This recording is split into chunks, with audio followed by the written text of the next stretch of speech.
Hey guys, and welcome back to my channel. So today we're going to talk about Gazi Kodzo and Black troops stop dying for white America. Before we do that, let's look at today's fan art. So this is today's fan art. Thank you so much for sending it to me. I love the details in the eyes and the eye makeup. I'm a sucker for eyes. And just like the expressiveness of the eyes, love the mouth, the hair, all of this is my jam. So thank you so much for drawing it. Thank you for sending it. I will link the artist in the description per usual. Anyways, let's just get on with this video. So Gazi was often referred to as Black Hitler. So we're gonna watch this video and talk about why we'll just talk about it. Aquabial, it's me, Gazi, and yes, white power got me deleted on Twitter, but don't worry, as long as you like this Facebook page, you will get new videos and new posts of me all the time, okay? Until I come out with my new app. Aha! Anyways, I was watching this video of my Isha Johnson, who is the widower and the wife of David Johnson, one of the soldiers that was sent back from the country of Niger to America via a box. And Donald Trump called her and did not know her husband's name, which really hurt Maisha and had her crying. And he also said to Maisha, your husband knew what he signed up for and he went anyways, which really hurt her and has me asking a real question. White America, do black soldiers really know what we sign up for when we join your military? Okay, I do not think so, because a lot less of us would be in that imperialist, white power, white nationalist military, okay? So if you know a black soldier, make sure to tag them and share this video to them so I can tell them the truth.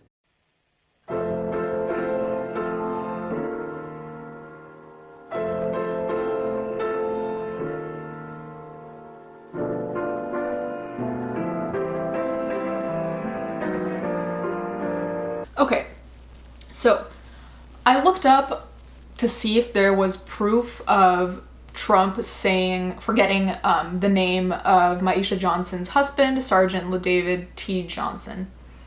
There are articles claiming that this is what she said. Obviously, Trump denied it, and even if he did do it, he would deny it. So we don't know. It is potentially what happened. I'm not saying anyone lied, and that's fucked up if he didn't remember the name of her husband. I completely agree with that. However, God, where to fucking start?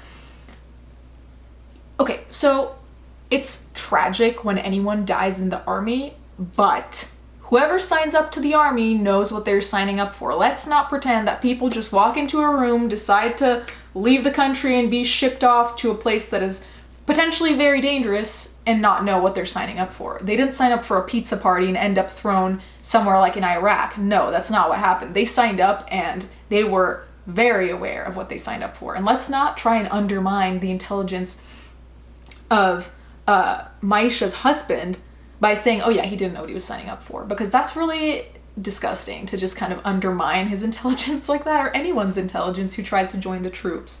Aside from that, it is hilarious to me that Gazi, who has not been in the army as far as I'm aware, is trying to tell you to share this video so he can tell all your friends in the army what it's like to be in the army and why they shouldn't be in it.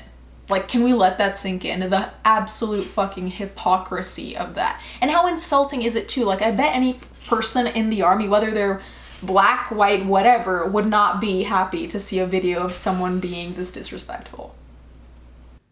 Of what kind of military and power and system and status quo they're fighting for, okay? Because I doubt that Mr. Johnson knew that he fought in the same military that raped, killed, and poured acid on the genitals of Lavina Johnson, a 19-year-old black woman who joined the military, and then they lied and called it suicide, okay? The disrespect, Maisha, isn't not knowing your husband's name by this white nationalist, disgusting, Dorito-colored president, Donald Trump. The disrespect started 600 years ago when white power attacked Africa and colonized African people and forced us into slavery and made us build an economic system which we know is capitalism today, which gave birth to these nations as America and the rest of them, okay? The disrespect is imprisoning millions of African people around the world. The disrespect is pushing police into our communities to murder murder us, murder our children, and abuse us and rape us every day. That is where the disrespect is. The real disrespect is forcing us into poverty, which puts us in an economic system for us to even think to want to join the military just to get some alleviation from being poor. Okay, so again, the idea that because you are a black person or a person of color, that the military is trying to hide stuff from you, everyone gets the same information when they sign up. So let's not try and act like, oh yeah, like they tell white people all the info and then they don't tell black people anything, so black people don't know what they're signing up for. Really? Like, it's almost racist against people that are your own skin tone to say something like that. I don't think any black person would be like, yeah, go you, say that we don't understand and that we're ignorant. Like, what is that? I don't understand. Aside from that, the bringing up what happened 600 years ago doesn't really strengthen your argument, because no one has denied what happened 600 years ago. No one has denied slavery. No one has denied segregation. So you bringing that up, it's like, yes, people are aware, people know, and people aren't saying, oh yeah, that wasn't real. No one's saying that. So how does that help your current argument? How does that help you with the troops specifically? It doesn't.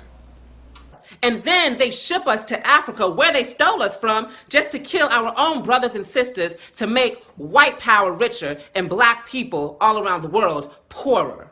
All of this to sustain white power imperialism. All of this to keep capitalism going through imperialism. So whites can continue to be richer and African people around the world can continue to be poorer.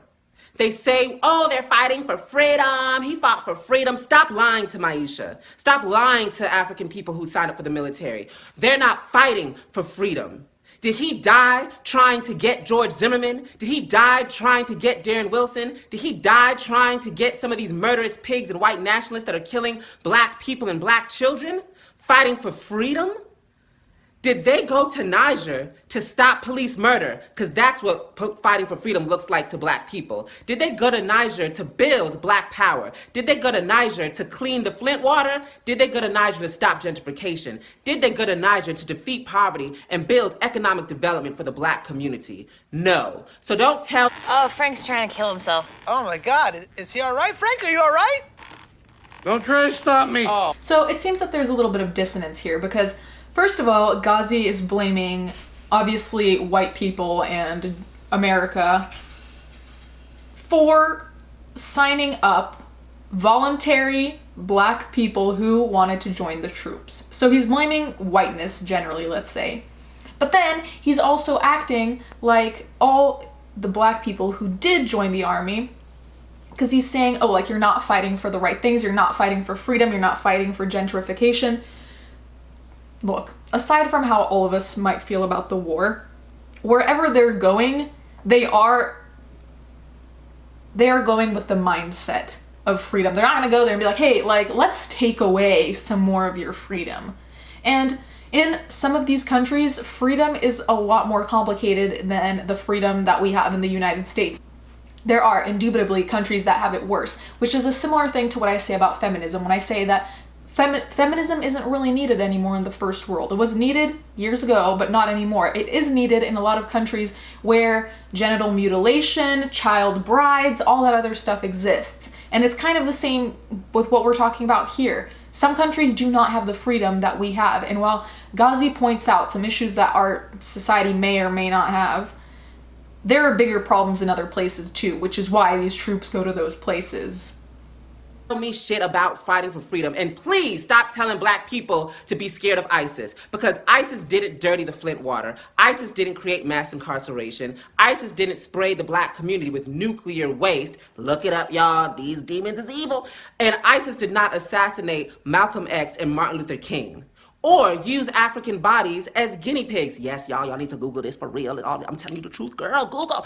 And ISIS did not create an entire economic system based on the oppression of African people worldwide and colonized people worldwide. Okay? So black US troops, I need you to know, if you have a US flag or an Australian flag or a Canadian flag or any white nation's flag on your goddamn jacket and you flying around the world to oppress colonized people, you are on the wrong side. You are fighting for the oppressor against the oppressed. And these are the same people that will kill your These are the same people that will call you a hero today and kill your child tomorrow and call your child a criminal. So we inevitably got to the generalization that every white person, no matter if they are your buddy who is with you in the army for years, no matter if you save his life, no matter if he saves your life, he will still be the white devil he is, and as soon as he gets home, he will kill your fucking children. That is the reality of every single white person, because we're all incredibly racist, have no respect for any other race, and that's just the end of that. Come on. Also, do we really have to talk about why ISIS is bad? Like, are we really at this point where he's saying that ISIS is less hurtful than white people? Like, white people are a bigger threat than ISIS. Do we need to go through everything that ISIS has done? A quick Google will show that ISIS is no little chill time where everyone's peaceful. No. This is what you're fighting for? This is who we're signing up to fight for? No. Hell no. So get on the right side of history, get on the right side of the question, and join to fight for real freedom. Because real freedom is fighting for black power, fighting for Africa, fighting for black people, fighting for a black future, fighting for black children, fighting for a future where no one lives at the expense of our people. Fight so nobody has to be afraid of sending their child to the grocery store to pick up Skittles and iced tea.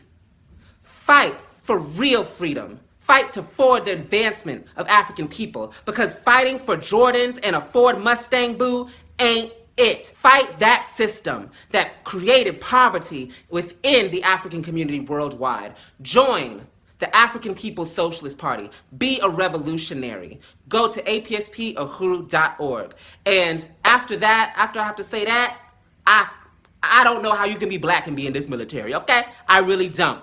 It don't make no sense to me. Okay, so towards the end of this video, Gazi's acting like he's dropped such wisdom that anyone who's in the troops was like, shit, I need to, like, I'm not doing that anymore. Clearly, I've been on the wrong side this whole time. Clearly, I'm not smart enough to look into things. Clearly, I've never heard of politics. Clearly, my head is up my ass. Really. You did not drop any actual information that would make someone really question if they want to be in the troops. The main reason is because you haven't been factual, you've been incredibly biased, and you haven't shown the other side of the discussion. Had you done that, maybe your points would have been... never mind. But I feel like doing stuff like this ends up fueling a bigger fire and not actually getting anything done. So yeah. Anyways, you guys, let me know what you think about this as usual, and thank you for watching.